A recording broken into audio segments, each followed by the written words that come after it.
வந்து எங்கே நிற்கிறோன்னு பார்த்துக்கிட்டிங்கன்னா, நாங்கள் வந்து சொனப்பாறைன்னு ஒரு பிளேஸில் தான் நின்றுட்டுருக்கோம். இது வந்து நாங்கள் பக்கத்துலேயே இருக்கனால காலையில் மார்னிங் வந்துட்டோம். இதே வேறு யாராச்சும் புதுசாக இந்த இடத்துக்குலாம் ட்ரை பண்ணணுன்னு நினைக்காதீங்க. அனிமல்ஸ்லாம் ஏகப்பட்ட அனிமல்ஸ் இருக்குது. அதோட நடந்து வரலாம் முடியாது கைஸ், உங்களுக்குலாம் வாய்ப்பே கிடையாது. ஏன்னா ஃபுல்லாக அந்த வழியே இல்லை. நாங்களே பழைய வழி எங்களுக்கு தெரிஞ்சனால பழைய வழி தெரியும். அதனால் அந்த வழியிலேயே ஃபாலோ பண்ணி வந்துட்டோம். இதே புதுசாக வரவங்களுக்குலாம் அந்த வழி தெரியாது. எப்படின்னா ஃபுல்லாக ஒரு செடி வளர்ந்து அப்படியே நல்லா இதாகிடுச்சு கைஸ். அதனால் வர முடியாது. அதனால் வியூ காட்டுறேன் பின்னாடி. வியூ தரமான பிளேஸ், தரமான வியூ இருக்குது. ஆனால் பட் இந்த மேகம் வந்து இப்போ வந்துட்டுருக்கனால கொஞ்சம் வியூ தெரியல. மான்சூன் டைமுங்கும் போது மேகம் அப்படி தான் மோஸ்ட் வந்துட்டுருக்கும்.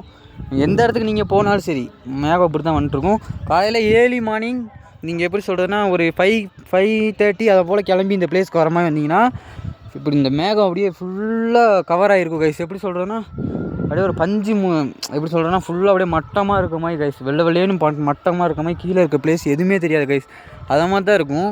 ஆனால் ஏர்லி மார்னிங் வரது கொஞ்சம் கஷ்டம் தான். பட் யாரும் ட்ரை பண்ணாதீங்க. அட்வென்ச்சர் ட்ரை பண்ணுறவங்க மட்டும் வாங்க.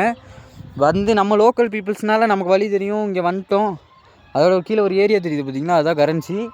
இங்கே மேலேருந்து ஒரு பிளேஸ் இருக்குது கைஸ். மேலே ஒரு கோயில் இருக்குது. அங்கே தான் நம்ம ஃபஸ்ட்டு வீடியோ வந்து எடுத்து போட்டிருந்தோம். அந்த மாதிரி நம்ம ஊர்லேயே இவ்வளோ பிளேஸ் இருக்குது, அதோட எக்ஸ்ப்ளோர் பண்ணலாம் அப்படின்னு சொல்லி. மறக்காமல் புதுசாக யாராச்சும் இன்ஸ்டா வந்தால் ஃபாலோ பண்ணிக்கோங்க. யூடியூப் வந்து சப்ஸ்கிரைப் பண்ணிக்கோங்க. Love you guys.